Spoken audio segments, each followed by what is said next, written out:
Hi friends, welcome to our channel. ఈరోజు ఈ వీడియోలో మనం 9th క్లాస్ మ్యాథ్స్ చాప్టర్ 7 ట్రయాంగిల్స్లోని ఎక్సర్సైజ్ 7.1 నుండి క్వశ్చన్స్ చూద్దాము. ఈ వీడియోలో third question, fourth question explain చేస్తాను. ఒకసారి చూడండి. థర్డ్ క్వశ్చన్ ఏమి ఇచ్చాడో, AD and BC are equal perpendiculars to a line segment AB. Show that CD bisects AB అని అన్నాడు. ఇక్కడ ఏడి అండ్ బీసీ ఇవి రెండు కూడా ఇలా ఈక్వల్ పర్పెండిక్యులర్స్ అనమాట. ఓకేనా. AD and BC equal perpendiculars to a line segment AB. AB అనేటువంటిది ఒక లైన్ సెగ్మెంట్. ఓకేనా. So show that CD bisects AB అన్నాడు. ఈ సిడి అనే లైన్ ఉంది కదా, ఇది ఏబిని బైసెక్ట్స్ చేస్తుంది అనేది ప్రూవ్ చేయమన్నాడు. ఒకసారి చూడండి ఎలా రాయాలో. ఫస్ట్ మనకేమన్నాడు, ఏడి బీసీ అనేవి ఇవి రెండు కూడా పర్పెండిక్యులర్స్, అంతే కదా. ఏడి బీసీ పర్పెండిక్యులర్స్ అంటే ఇక్కడ ఎంత చేస్తుంది, యాంగిల్ 90 degrees చేస్తుంది. సో ఇవి రెండు కూడా ఈక్వల్ అన్నాడు, ఈక్వల్ పర్పెండిక్యులర్స్ అన్నాడు. ఓకేనా. సో అదే రాద్దాం ఇక్కడ, ఏడి ఈక్వల్ టు బీసీ. ఓకేనా. ఏడి ఈక్వల్ టు బీసీ వాళ్ళే ఇచ్చారు గివెన్. ఓకేనా. సో ఇక్కడ చూడండి, ఏడి అనేది ఏబీకి ఎలా ఉంది, పర్పెండిక్యులర్ కదా. ఏడి అనేది ఏబీకి perpendicular. So AD perpendicular AB. అలానే బీసీ పర్పెండిక్యులర్ టు ఏబీ. ఓకేనా. బీసీ కూడా ఏబీకి పర్పెండిక్యులర్ ఉంది కదా, BC perpendicular to AB. Okay. So ఇప్పుడు మనల్ని ఏం ప్రూవ్ చేయమన్నాడు, సిడి అనేది, ఈ సిడి లైన్ అనేది ఏబీని బైసెక్ట్ చేస్తుంది అనేది ప్రూవ్ చేయమన్నాడు. అంటే బైసెక్ట్ చేస్తుంది అంటే ఏంటంటే 2 ఈక్వల్ పార్ట్స్గా డివైడ్ చేయడం అనమాట. అంటే అప్పుడు మనం ఏం ప్రూవ్ చేయాలి, OB equal to OA prove చేస్తే సరిపోతుంది, అంతే కదా. ఓబీ ఈక్వల్ టు ఓఏ ఎప్పుడు అవుతుంది, ఈ ఓ అనేటువంటి పాయింట్ దగ్గర ఈ 2 లైన్స్ కూడా బైసెక్ట్ అయినప్పుడు మాత్రమే ఇవి రెండు ఈక్వల్ అవుతాయి, అంతే కదా. OB equal to OA. So అది ప్రూవ్ చేస్తే సరిపోతుంది. ఒకసారి చూడండి. ఫ్రమ్ ట్రయాంగిల్ బీఓసి, ఈ ట్రయాంగిల్ తీసుకుందాం, బీఓసి అండ్ ఏఓడి, ఈ 2 ట్రయాంగిల్స్లో ఈ యాంగిల్ ఈక్వల్ ఉంటుంది కదా. ఈ 2 యాంగిల్స్ ఈక్వల్ ఉంటాయి. ఎందుకు, వర్టికల్లీ ఆపోజిట్ యాంగిల్స్ కదా. వర్టికల్లీ ఆపోజిట్ యాంగిల్స్ అనేవి ఎలా ఉంటాయి, ఈక్వల్ కదా. So angle BOC equal to angle AOD. Angle AOD బ్రాకెట్లో రాద్దాం, వర్టికల్లీ ఆపోజిట్ యాంగిల్స్. ఓకేనా. So next angle CBO equal to angle DAO. ఓకేనా. యాంగిల్ డిఏఓ ఇవి రెండు కూడా 90 degrees కదా, రీజన్ ఈచ్ 90 degrees. ఓకేనా. సో నెక్స్ట్ ఇంకొకటి, ఈ 2 ట్రయాంగిల్స్లో BC equal to AD. BC equal to ఏంటి, ఏడి వాళ్ళే ఇచ్చారు గివెన్ స్టేట్మెంట్ అది. ఓకేనా. So AD equal to BC అయినా రాయొచ్చు, బీసీ ఈక్వల్ టు ఏడి అయినా. AD equal to BC given. ఓకేనా. సో ఇదేంటి, యాంగిల్, ఇక్కడ కూడా యాంగిల్, ఇది వచ్చేసి side by angle side, congruency rule.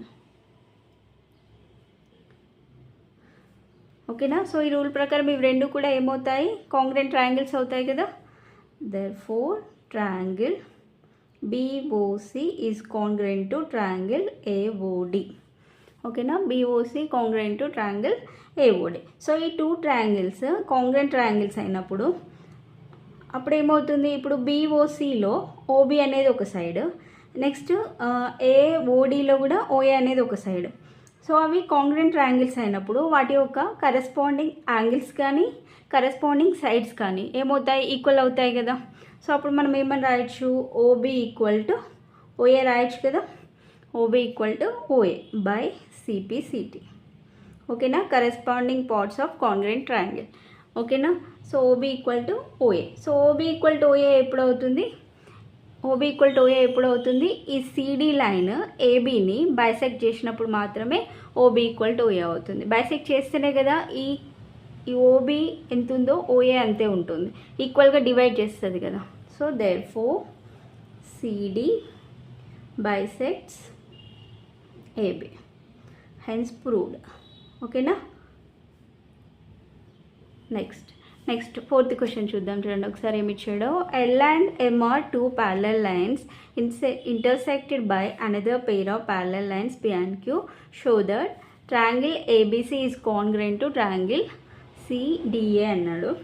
ఒకసారి చూడండి ఇక్కడ LM అనేవి ఏంటి, టూ ప్యారలల్ లైన్స్. ఓకేనా, L అండ్ M అనేవి ఏంటి, టూ ప్యారలల్ లైన్స్. అలానే PQ కూడా ఏంటి, ప్యారలల్ లైన్సే. ఈ LMని ఈ PQ అనేవి ఏమవుతున్నాయి, ఇంటర్సెక్ట్ చేస్తున్నాయి, అంతే కదా. ఈ లైన్ నుండి వెళ్తున్నాయి ఇవి రెండు కూడా. సో LM అలానే PQ ఇవి టూ కూడా ప్యారలల్ లైన్స్. అయితే ఏం ప్రూవ్ చేయమన్నాడు మనల్ని, ABC is congruent to CDA. ABC అంటే ఈ ట్రయాంగిల్, CDA అంటే ఈ ట్రయాంగిల్, ఇవి రెండు కూడా కాంగ్రుయెంట్ అని ప్రూవ్ చేయమన్నాడు. ఒకసారి చూడండి, వాళ్ళు ఇచ్చింది రాద్దాం. ఫస్ట్ వాళ్ళు ఏమి ఇచ్చారు, LM అనేవి ప్యారలల్ లైన్స్, అలానే PQ అనేవి కూడా ప్యారలల్ లైన్స్. అదే రాద్దాం. First L is parallel to M, P is parallel to Q. ఇది వాళ్ళే ఇచ్చిన స్టేట్మెంట్, గివెన్ స్టేట్మెంట్ అది. సో ఇప్పుడు మనం తీసుకోవాల్సింది ABC ADC టూ ట్రయాంగిల్స్ కదా. In triangle ABC and triangle ADC. So ఈ టూ ట్రయాంగిల్స్లో ఇక్కడ చూడండి ఒకసారి. ఇప్పుడు ఇవి టూ ప్యారలల్ లైన్స్. ఈ ప్యారలల్ లైన్స్ అయినప్పుడు ఈ AC అనేటువంటి లైన్ ఏమవుతుంది, ట్రాన్స్వర్సల్ అవుతుంది. AC అనేది ట్రాన్స్వర్సల్ అయినప్పుడు ఇక్కడ ఒక యాంగిల్ ఫామ్ అవుతుంది, ఇక్కడ ఒక యాంగిల్, ఇక్కడ ఒక యాంగిల్, ఇక్కడ ఒక యాంగిల్. సో ఇక్కడ ఈ యాంగిల్ ఈక్వల్ టు ఈ యాంగిల్ అవుతుంది కదా. ఈ ప్యారలల్ లైన్స్ అయినప్పుడు ఇది ట్రాన్స్వర్సల్ అయినప్పుడు ఈ యాంగిల్ ఈక్వల్ టు ఈ యాంగిల్ అవుతుంది. ఎందుకు, ఇవి ఆల్టర్నేట్ యాంగిల్స్ ఈక్వల్ ఉంటాయి కాబట్టి. ఓకేనా, alternate angles equal. So next అదే రకంగా ఇక్కడ ఈ యాంగిల్ కూడా ఈక్వల్ అవుతుంది. ఇవి కూడా ఆల్టర్నేట్ యాంగిల్సే, ఆల్టర్నేట్ ఇంటీరియర్ యాంగిల్. సో ఇవి రెండు కూడా ఈక్వల్ అవుతాయి కదా.